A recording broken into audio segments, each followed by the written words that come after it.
স্কুলে গিয়ে স্কুলের ক্লাস চলাকালীন হঠাৎই অসুস্থ হয়ে পড়ে 11 বছরের এক ছাত্রী পাপিয়া দে। ঘটনাটি ঘটেছে পশ্চিম মেদিনীপুরের মুড়াকাটা গ্রামে। অচেতন অবস্থায় ওই ছাত্রীকে মেদিনীপুর মেডিকেলে আনা হলে কর্তব্যরত চিকিৎসক তাকে মৃত বলে ঘোষণা করেন। পরিবার সূত্রে খবর, প্রতিদিনের মতো এই দিনও সুস্থ অবস্থায় স্কুলে গিয়েছিল পাপিয়া। তাদের দাবি, তাদের মেয়ের শরীরে কোনো রকম রোগ ছিল না, তবে প্রাথমিক অনুমান হৃদরোগে আক্রান্ত হয়ে ওই ছাত্রের মৃত্যু হয়েছে। বিদ্যালয়ে ক্লাস চলাকালীন হঠাৎ অসুস্থ বোধ, কিছুক্ষণের মধ্যেই মৃত্যু। মৃত ছাত্রীর নাম পাপিয়া দে, বাড়ি গুড়গুড়িপাল থানার মুড়াকাটা গ্রামে। পরিবার সূত্রে জানা যায়, প্রতিদিনের মতো মঙ্গলবার বাড়ি থেকে সাইকেলে করে নয়াগ্রাম উচ্চ বিদ্যালয়ে আসে পাপিয়া। বিদ্যালয়ে প্রার্থনার পর ক্লাসে গিয়ে হঠাৎ অসুস্থতা বোধ করে। এরপর ক্লাসরুমেই অজ্ঞান হয়ে পড়ে যায় ওই ছাত্রী। ছাত্রছাত্রীরা বিদ্যালয়ের শিক্ষকদের এসে বলে পাপিয়া অজ্ঞান হয়ে গেছে। শিক্ষকেরা ক্লাসরুমে গিয়ে দেখে অচৈতন্য অবস্থায় পড়ে রয়েছে। তড়িঘড়ি বিদ্যালয়ের শিক্ষকেরা পরিবার পরিজনদের খবর দেন। ছাত্রীকে উদ্ধার করে প্রথমে বাড়ির সামনে একটি হাসপাতালে নিয়ে গেলে সেখান থেকে মেদিনীপুর মেডিকেলে পাঠানো হয়।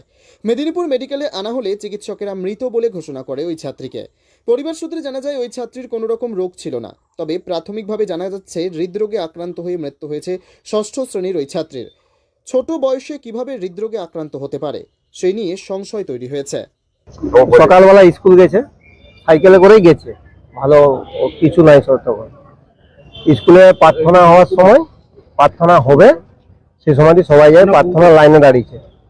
দাঁড়ানোর পরে ওর বুক ধড়ফড় করছে, বলছে আমার বুকটা পাবে, যে একটু জল খেয়ে খাবার সঙ্গে সঙ্গে অজ্ঞান হয়ে গেছে। অজ্ঞান হয়ে তারপরে প্রথমে জোসফকে দিয়ে আসলাম। জোসফে বললো আমরা নিব না ভর্তি, আমরা সদরে দিয়ে চলে যাবো। এই তো সদরে এসেই ভর্তি করলাম, তো এরা বললো ডেট হয়ে গেছে।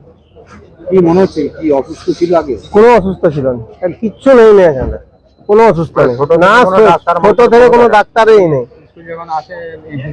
কি মনে করছেন, হ্যাঁ? এটা কিভাবে হলো? আমরা কি করে বুঝবো? ডাক্তাররাই বলতে পারে কিভাবে হলো আমাদের। হ্যাঁ, ডাক্তার তো বলছে স্ট্রোকের মতন মারা গেছে। হ্যাঁ, এবারে ডাক্তাররা সঠিক না সার্টিফিকেটটা দিলে বুঝতে পারবো না, ডেথ সার্টিফিকেট সঠিক লিখবে। আমার নাম বরং রক্ষী। Bureau report, PB news. আমরা আসছি এখন বর্ধমানে এক ছাদের তলায়। হোটেল, স্যালন এবং রেস্টুরেন্টের পরিষেবা নিয়ে আসছে অতি জনপ্রিয় সংস্থা BB2। আপনারা এখানে পাবেন থাকা এবং খাওয়ার সুবন্দোবস্ত। প্রতি অভিজ্ঞ বিউটিশিয়ান দ্বারা পরিচালিত ব্যালেন্স ইউনিসেক্স স্যালন এবং তার সাথে থাকছে আয়ুর্বেদিক ট্রিটমেন্ট অ্যান্ড থেরাপি। তার সাথে থাকছে আপনার সমস্ত রকম ইমিটেশন এবং ব্র্যান্ডেড জুয়েলারি শোরুম। আর অপেক্ষা নয়, আমরা পুজোর সময় বর্ধমানবাসীদের জন্য BB2-র তরফ থেকে নতুন অফার আনতে চলেছি। ঠিকানা মনে রাখবেন, নবাবহাট, পূর্ব বর্ধমান। যোগাযোগ